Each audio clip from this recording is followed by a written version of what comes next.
esse tema aí, assim, foi o Riso que te passou, né? Sim. Pra nossa live, pra natureza da nossa live, eu entendo que em outros espaços funcione. Mas assim, eu não tenho muito a comentar disso da Janja. Porque não tem muito a analisar, é só falar, olha só como eles são hipócritas, né? Pode botar na tela. Talvez o Riso queira um corte, mas eu tenho que passar pro Guto essas coisas. E beleza, olha só, a Janja e o Lula deram um molé, deram uma pegadinha. Tem que comentar, eles iam pra um prêmio, aí resolveram ficar mais tempo e estão torrando dinheiro. Sim, é isso que eles fazem. É isso que eles fazem. Também não é nada, vamos lembrar aqui, tá? Também não quero parecer, mas não é nada que também o governo do anterior não fazia, tá? A mamação em viagens internacionais, nos 2 últimos governos foi a tônica. Né? No governo do Bolsonaro tinha lá o maquiador que ia com a Michelle. Lembra quando teve a morte lá da rainha da Inglaterra? Aí tem que ir a Michelle com sua entourage lá, todos pra curtir. Esse governo aqui, eu acho que é isso agravado, né? Porque a Janja quer tirar a barriga da miséria. Ela quer tirar a barriga. Aí tá lá, estão lá em Paris. Essa estadia custou já 1,2 milhões de reais. Eu vou comentar uma coisa, tá? Que é sempre naquela linha que eu tento colocar aqui de realismo político. Cara, se um chefe de estado de um país importante ele tá viajando pelo mundo, ele não vai pro Ibis, né? É igual falar, mas não, olha os gastos que Itamaraty tem. Se você vai fazer uma reunião com chefes de estado ou diplomatas ou grandes empresários de nações importantes do mundo, você não vai, não, vou servir aqui uma marmita pro cara em nome da economia. Não. A agenda diplomática tem custos e o transporte e tal tem custos. A questão é que esse espaço aberto que você tem para que você gaste, né, em missões diplomáticas e tal, que é um gasto legítimo, porque um bom acordo comercial que você faça com outras nações não apenas, vamos dizer, torna o valor gasto absolutamente minúsculo, faz com que a discussão seja, na verdade, mesquinharia. E aqui no Brasil, né, ou melhor, no caso desses chefes de Estado que nós temos, isso se torna outra coisa, né? Porque você tem o caso da Janja quando foi pra Roma, em que ela, que estava atacando o agro, foi num evento ligado ao agro, mas no fundo ela usou aquilo como desculpa só pra ficar dando rolê em Roma. Vocês lembram disso? Esse é o caso, acho que do começo do ano, do final do ano passado. E eles fazem isso na maior naturalidade. Então agora eles vão pra Paris, e aí chega em Paris, né? Teve um prêmio lá, teve alguma coisa que aconteceu? Não, a Janja foi pra um desfile de moda no primeiro dia. E aí fica torrando. Que é a mesquinharia deles, no caso. Então, assim, às vezes eu falo, galera, deixa eu explicar pra vocês, um chefe de Estado vai ter gastos, né? Não importa que se Lula, Bolsonaro, Temer, não importa. Mas no caso ali, assim, é a picaretagem, cara. E aí fica muito difícil. Tá, fica muito, muito difícil você querer, se quer falar em nome... Vamos lá, se você fizer uma diferenciação entre Estado e governo, né? O Estado brasileiro, se for minimamente funcional, ele terá gastos diplomáticos e terá gastos com viagens internacionais que para um cidadão comum soarão altos. Se ele for minimamente funcional. Isso é o Estado. Os governos, né, que são, vamos dizer, as entidades que administram o Estado, na sua subjetividade, na forma de interpretar esses espaços de gastos do Estado, eles levam para o caminho mais baixo, mais reles possível. E esse caso da Janja é isso. Você se sente mal com a Janja, né? Ou a Janja causa esse sentimento em todos vocês, porque você percebe nela uma ocupação ilegítima dessas posições de Estado e o uso disso para promoção pessoal e para um bem viver pessoal muito do escroto. É como se você estivesse sustentando uma elite que te odeia, e não é que isso é uma analogia, não, é uma coisa concreta, é uma coisa muito concreta, entendeu? E ela é isso, ela tá lá praticando isso e não há muito o que se fazer para mudar, tirando denunciar. O Jean João foi uma coisa que o Guto fez que foi um baita de um acerto, e derrubar esses caras na próxima eleição. Agora lembre-se, né? É muito complicado a galera que quer xingar a Janja enquanto vai numa pesquisa qualquer pesquisa e fala que votaria na Michelle pra presidente da República. Como é que pode, né?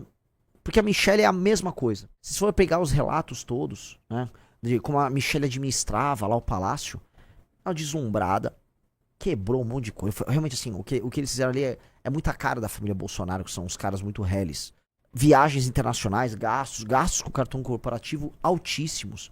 E eu gosto muito dos argumentos bolsonaristas. Eles falam, não, mas não foram tão altos quanto os do Lula. É isso? Tipo assim, ó, eu chutei o balde, mas eles chutaram um balde um pouquinho mais, tá? Ficar puto com o lixo Janja e ver como alternativo o lixo Michele, aí mostra assim, que no fundo, o que você quer é ter alguém que use, vamos dizer, essa perspectiva discricionária dos gastos do Estado brasileiro dentro de uma lógica em que este cara representa a sua facção. Então, se o representante da tua facção está no poder, ele pode agir de maneira, não digo nem pouco proba, ele pode ser patrimonialista, ele pode, né, se lambuzar, que você acha bonito, você curte.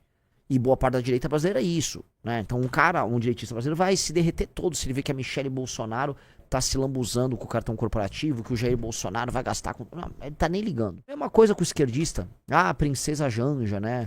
Como se a Janja e o Lula tivessem, né, tirando a barriga da miséria por terem sofrido muito e tal. E isso é um entendimento muito ruim, né? Logicamente, se eu fosse falar assim, pois Renan, você quer ter um entendimento liberal, um entendimento dentro dessa ótica do Estado impessoal, mas a gente é brasileiro, a gente é latino, a gente não vê essas coisas como impessoais, as pessoas estão loucas pra ter um monarca, né? Na verdade, a gente não é adaptado à ideia de presidente, a gente quer ter um monarca sempre. Um reizinho, uma rainha, que a gente se identifique e a gente ame bastante eles pra, né, se sentir representado. E sim, as monarquias têm esse poder. E grandes nações do mundo têm monarquia até hoje. Na verdade, algumas das melhores nações do mundo e algumas nações que mais crescem no mundo são monarquia, né? Seja no mundo árabe, seja na Europa, seja no Japão. A monarquia ainda existe, galera. A monarquia ainda existe. E a vinculação que as pessoas têm com a família real, ela é uma, desculpa a redundância, ela é uma realidade. E talvez as pessoas no Brasil nunca entendam essa impessoalidade. E mais, eu vou ser até mais claro. E se essa impessoalidade sempre foi uma ficção? A ideia da burocracia impessoal weberiana, isso não é uma ficção. Porque você não percebe, vocês estão vendo a briga Trump e Musk, né? Os defensores do Trump estão dando, tipo, dane-se, eu tô com o Trump. E esses caras gostariam de ver o Trump como monarca. Inclusive, uma das capas da Valete que a gente teve era justamente a do Trump como monarca. Como o César, né? O homem que transcende a república e ele busca poderes imperiais. Foi construído em cima do Trump uma espécie de uma mitologia dele, né? Como um César, como o homem que vai romper a guerra faccional que mantém os Estados Unidos hoje numa situação complicada internamente. Então, será que se até nos Estados Unidos, que foi a primeira grande experiência republicana democrática, da modernidade, essa sensação da busca pelo monarca e a ideia de se enxergar no monarca, ter uma espécie de uma família real representando a nação, tá presente, por que não aqui? Que inclusive foi uma monarquia. Gente, o Brasil, né, por bom período de tempo, mais de 50 anos, foi monarquia. Essa mítica existe. Até uma coisa que é legal vocês colocarem na cabeça. Os Kennedy eram democratas, mas havia o conceito de Camelot, né, ao redor dos Kennedy. Havia um conceito de uma grande família real, que os melhores americanos estavam ao redor dos Kennedy. E as pessoas admiravam o Kennedy e a Jacqueline, né, como um casal real. E aí tinha o Robert Kennedy. A família Kennedy sempre teve revestida desse aspecto de realeza. Eles são uma espécie de realeza americana. Sim, os Kennedy têm isso. Esse mito persiste com bem menos força, mas até hoje eles são uma das famílias, vamos dizer, mais importantes dos Estados Unidos, mesmo sendo inclusive uma família de imigrantes, tá? Os Kennedy são irlandeses, não são, o Founding Fathers, não são do estoque original de fundadores dos Estados Unidos, mas eles, né, os americanos construíram essa mitologia, e aliás, né, para quem quiser ficar curioso sobre esse assunto, que eu acho esse assunto muito legal, talvez uma das razões dos Kennedy terem criado essa sensação de realeza foi justamente pelo impacto da televisão. Né? O Kennedy se tornou presidente quando a televisão realmente começa a ultrapassar o rádio como principal veículo de comunicação ali na América. E aí você tem essa transição e você tem o presidente da República sendo mostrado. Você via o presidente aqui, via a mulher, você via os pronunciamentos, você via eles andando e tal. Então, os Kennedy ganharam esse caráter. Então, se os Estados Unidos tinham, o Brasil vai ter. Natural, né? E é possível que realmente a perspectiva liberal do Estado impessoal, do governante como um burocrata, ela seja uma ficção, tá? E aí, enquanto ficção, ela precisa de muita ideologia e muito sucesso para se manter. E aí, em momentos de crise, as pessoas começam a buscar seus monarcas. Tô dando toda essa volta, tá? Para chegar aqui na Janja, para entender que essa leitura monárquica, ela, por mais que a gente tenha ideologias das mais diversas, tem o conservador liberal no bolsonarismo, ou você vai ter aí o jangismo, com o Lula se colocando como uma espécie de um monarca popular, né, um representante dos pobres e tal. No fundo são monarquias, confusão de Estado e governo. Talvez o único presidente que tenha tentado ter esse rigor mais ou menos liberal ali na coisa pública junto com a esposa tenha sido o Fernando Henrique, mesmo sendo chamado à época de Viajando Henrique Cardoso. Mas ele e a Ruth Cardoso tentavam ter uma espécie de um rigor nessa linha, e não seria diferente, dado que o Fernando Henrique era sociólogo, nos casos sociólogo de verdade, e profundo conhecedor de Max Weber. E, enfim, né, assim, pra ser honesto, Ana, eu queria tirar de um tema que era só, tipo, você tá revoltado. Eu queria tirar alguma análise pra ser proveitosa pra gente, né? Porque se a gente não tirar nada de proveitoso, eu só vou ficar, tô puto, a Janja... Gente, a Janja é uma mamadora e acompanha no janjômetro os gastos dela. Isso, eu não espero absolutamente nada. Ryan Santos entrou na sua mente e você não quer só reclamar, não é?